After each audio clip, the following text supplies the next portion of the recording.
Boone Jenner had his third straight 20-goal season with the Blue Jackets, but what does his future look like on this team? We discuss on today's Locked on Blue Jackets.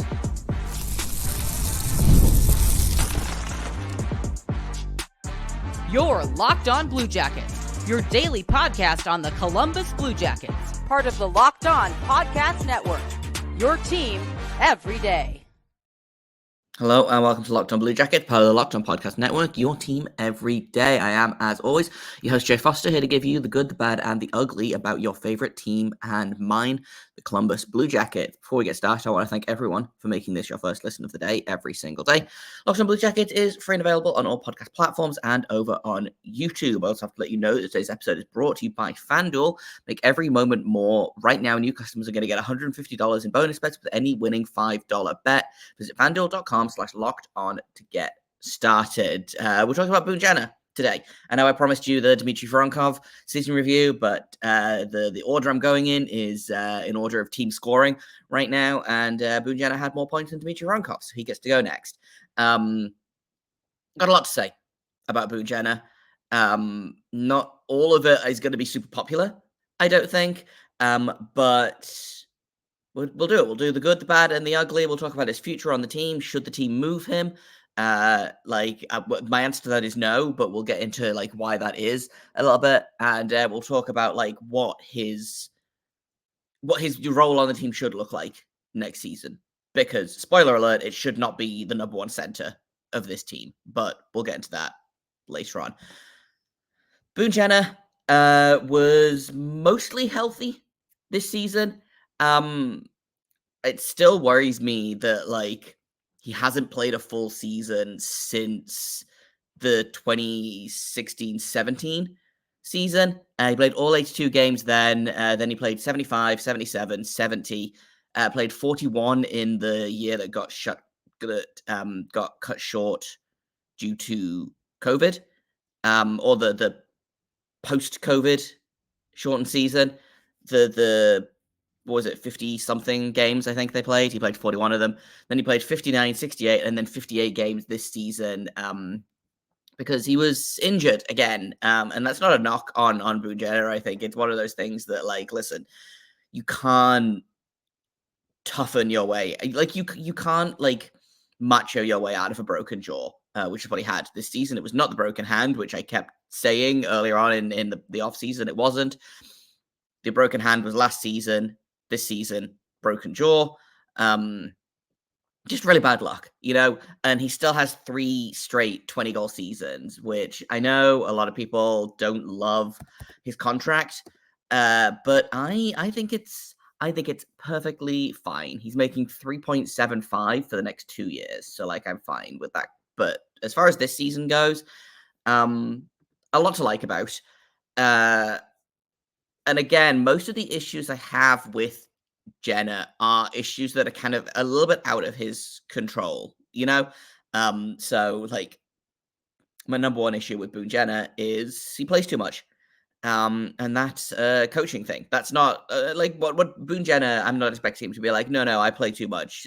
Sit me on the bench for the next 3 minutes, coach. He wants to play. If the coach tells him to play, he's going to play. But for a guy that's had several seasons in a row cut short due to injury, bringing him back and then immediately continuing to play him, he's averaged over 20 minutes of ice time in the past 3 seasons, and all 3 seasons he's had his season finished due to injury. Okay, no, that's unfair. This season wasn't finished due to injury, but he missed significant time with that broken jaw, and then obviously he was out for personal reasons at the end of the season.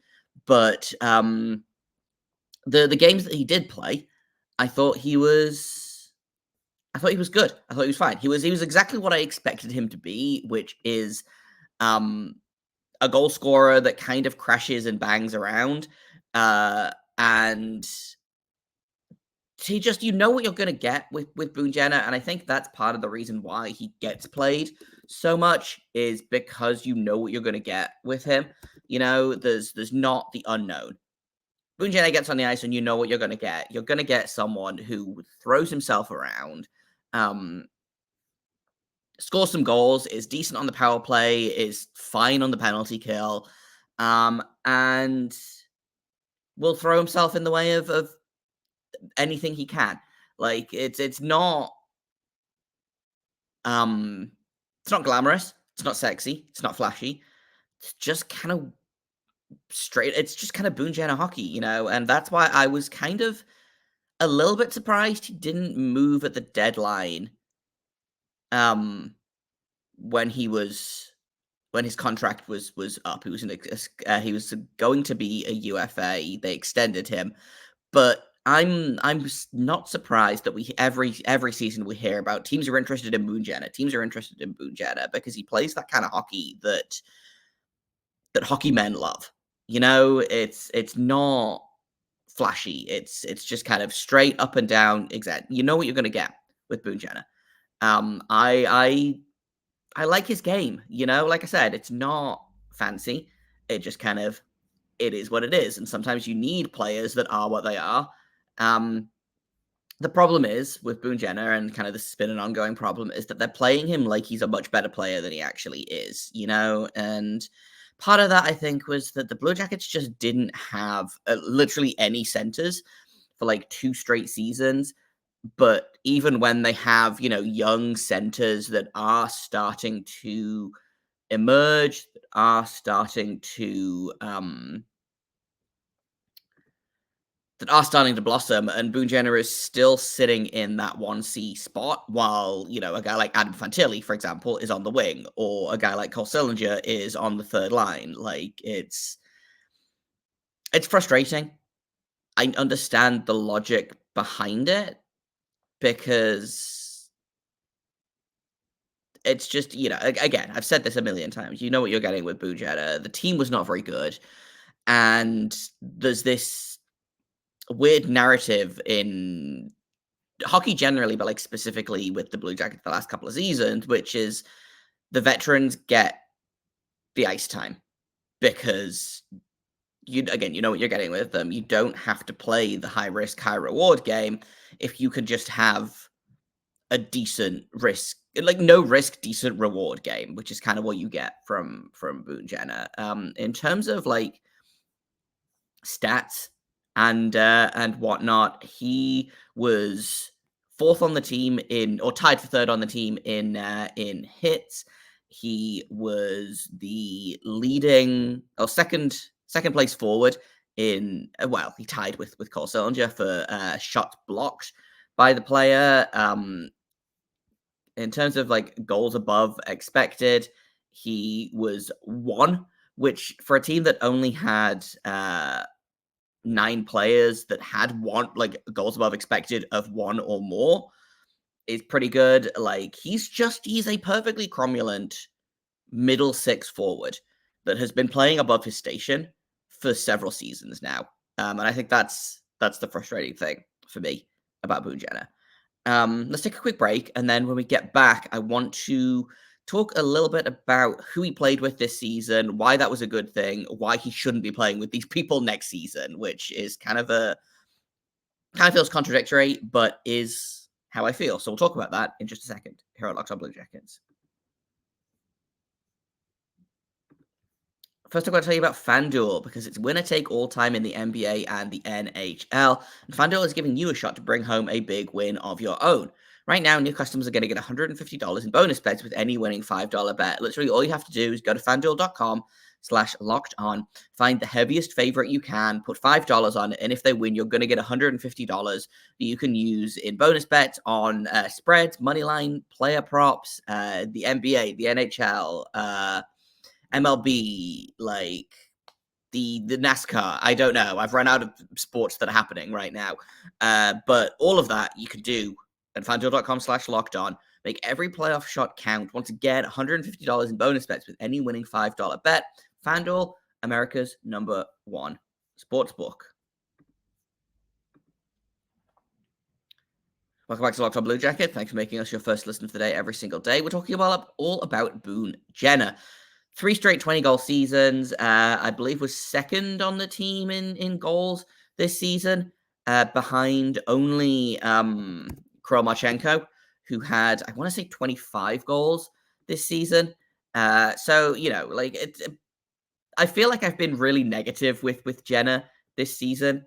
Kirill Marchenko had 23 goals this season. Boone Jenner had 22, so in second place, and he did it in 20 fewer games. So like Boone Jenner, again, if he'd played all season, would have been on pace, I think, for a 30 goal season, which he hasn't done since like the 2015 seasons. Like he was having a good season. Just again, derailed by injury and derailed by the fact that the Blue Jackets were not good this season in a really, really frustrating way. In terms of like who he played with, it was kind of same old, of he had that 1C spot, and that was where he spent most of the season. Like when he was in the lineup, he was in that spot, and there was like a handful of games I feel like where he wasn't in that spot, but he was, I believe, for some reason, Natural Stat Trick won't let me organize this by ice time, but he was Johnny Gaudreau's most consistent line mate, and that's good for him. But I feel like if that's the best you can do for Johnny Gaudreau, like that feels like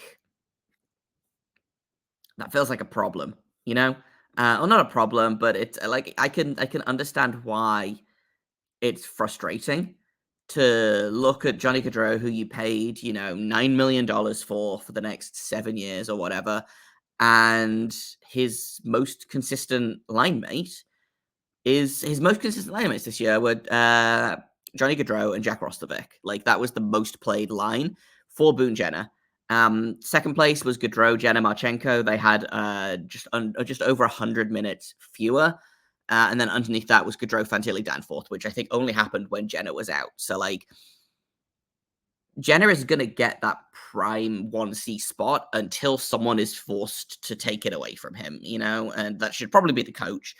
It likely won't be, but the Blue Jackets need someone who isn't Boone Jenner to step up into that spot. And here's the thing is that, like, I don't even know that Boone Jenner should be playing center on this team, because for my money, like, the centers next year, again, the draft is going to happen, and, I've talked about who they're going to pick, but whoever they pick likely is not going to be in the NHL next season. Even if they pick, a Caden Lindstrom to be that second line center, he probably goes back to Medicine Hat for another season at least. So your centers next season should probably be Adam Fantilli, Cole Sillinger, Dmitry Voronkov, Sean Corrali. Those should be your 4 centers.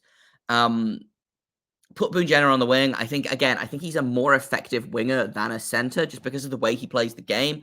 And it's kind of, we saw this with Nick Foligno as well, kind of in the tail end of Nick Foligno's career here, is that he was a very good winger that they put at center because they didn't have any centers.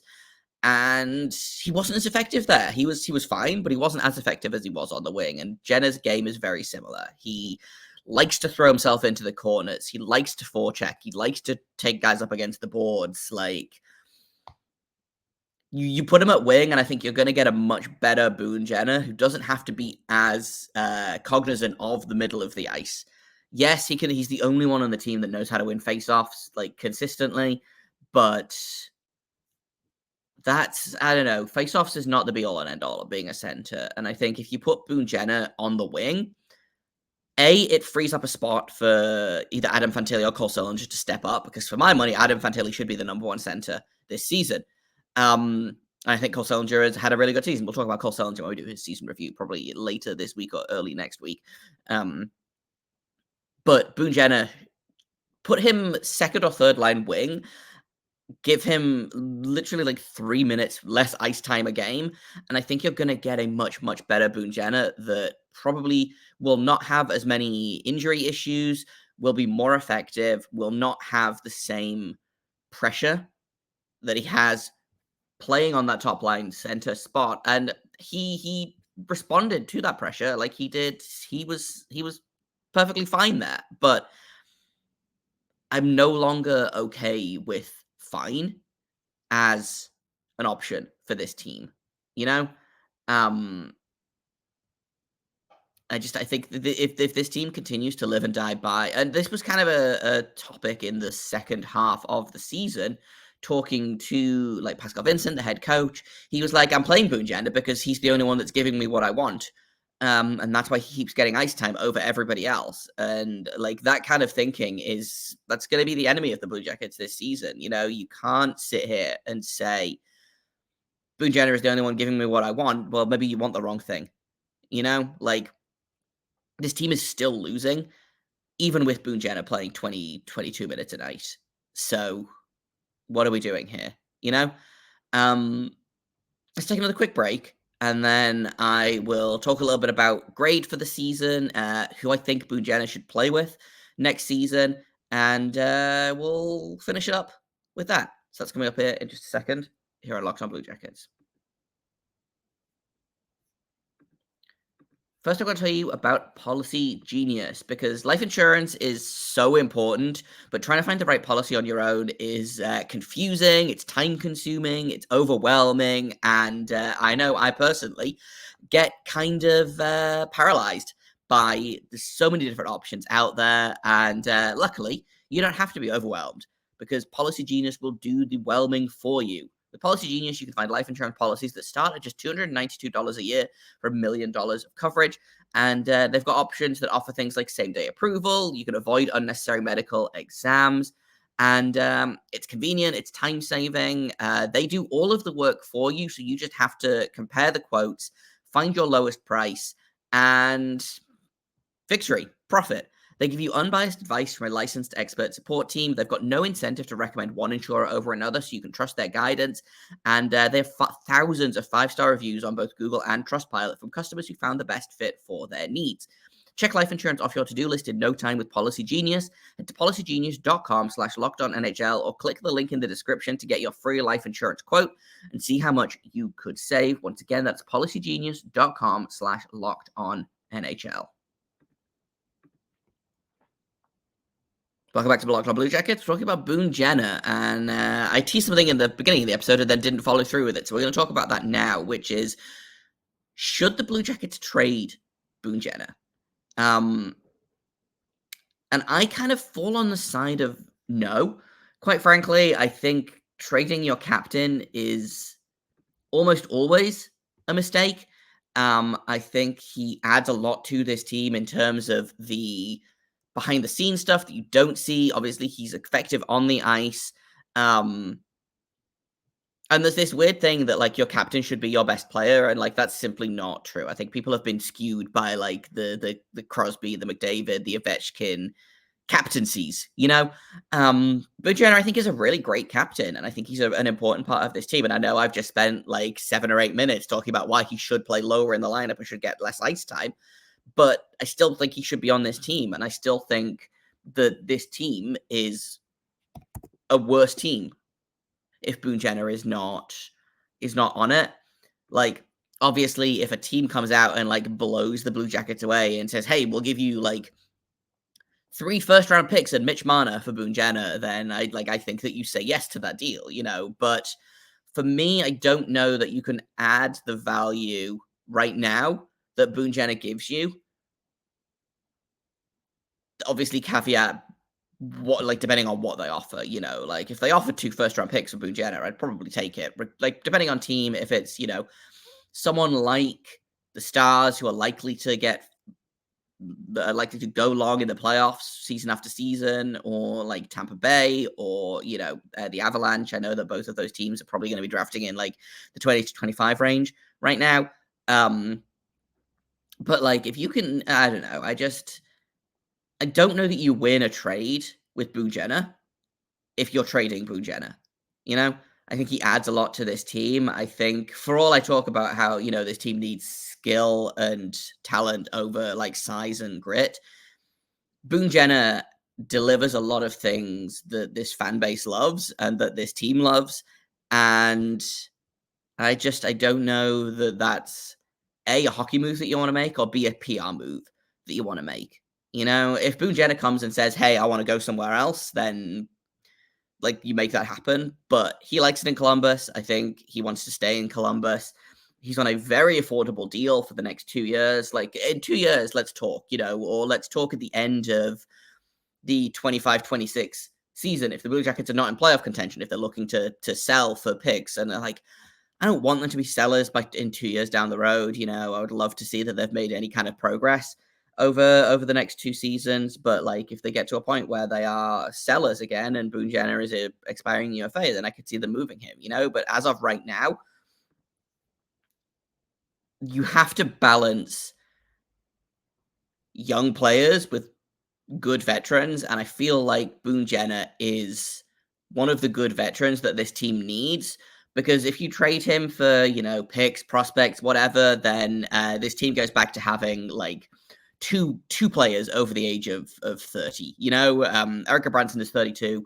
Sean Corrali is 31. Johnny Gaudreau and Boone Jenner are both 30 years old. Just a Danforth is 31. Like, that's it. Those are the players that are over the age of 30, or 30 or older, let's say.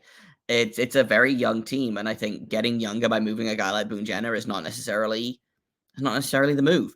So that's kind of how I feel about that. Again, if a deal comes along that like blows you away, then sure, take it. But I also can't imagine the new GM, whoever that is, coming in and then immediately being like, right, well, let's trade the captain, who is the heart and soul of the team, that everybody loves, that is a fan favorite, that is the longest tenured Blue Jacket, that is like the only Blue Jacket still around from like the 2014 season. He's been a Blue Jacket his entire career, and I don't know the new GM wants to come in, unless they come in and like burn everything down and start from scratch, which I don't think they're going to do, because the Blue Jackets, I think, are finally very slowly making progress towards being, competitive again. I don't see them moving Jenner. I really don't. In terms of who he should play with next season, like, I could see him being very effective on a line with sorry, I'm pulling up the list of players. Like, I could see him playing on the wing with, like, let's say a Voronkov, Chinakov, or a Voronkov Texier Jenner line. Like, that to me feels like a lot of fun. Like the Bash Brothers 2.0. I could see him playing a little bit further up the lineup and putting him with a guy like Cole Sillinger, who handled himself well at the back half of this season and is still very young and is still a developing center. And I think putting someone like Boone Jenner that can play center and can take faceoffs on his line is a good set of training wheels, let's say. It's a booster seat for Sillinger. If they need to, you go bowling, they put the bumpers up. Like, Boone Jenner is the bumpers at the bowling alley that gives Cole Sillinger just a little bit more support. So I could see him playing on the wing there and stepping in when they need him to. I genuinely I can't see a world in which he is a top 6 center next season. I mean, I can, because that's how this sport works, and I think he's probably going to be that first line center until someone takes that toy out of Pascal Vincent's hands. But for my money, he should be a second or third line winger. He should. This team is not going to get anywhere with him playing in that 1C spot. And I feel like I've been really negative this entire episode, and I'm really not. Like, I really do think that Boone Jenner had a good season, and I really do love him as a player, as a captain. And I think, again, most of my criticisms with him have been through things that are not under his control. But man, next season, I don't want to see Jenner, Gaudreau, Nylander being rolled out as our top line again. I don't want that. In terms of a grade for Jenner, I'm gonna give him a B, I think. Maybe a B minus. I think that third straight 20-goal season was great. I think he played too much. I think he played above his station. But he made the best of a bad situation, I think. So I'm gonna go ahead. I'm gonna give him a B. We're not doing minus grades right now, plus or minus grades. I'm gonna give him a B. And hopefully we get to see a better, more consistent Boone Jenner next season, not playing on the top line. That's kind of how I feel about that. Tomorrow we will do Dmitry Voronkov and his season review. We'll talk about that gigantic Russian rookie and how good his season was, why I'm feeling optimistic about his future in the NHL. That's all coming up on tomorrow's episode of Locked On Blue Jackets. I've been Jay Foster. You can find me on Twitter at _Jacob Foster, JAKOBFORSTER. You can find the show at LO_Blue Jackets on Twitter and on Instagram. If you have comments, questions, criticisms, email me at lockedonbluejackets@gmail.com. Thank you for listening, for making us your first listen of the day. You can find us wherever you get podcasts. You can find us on YouTube. You can find us on SiriusXM. And until tomorrow, make sure you stay locked on.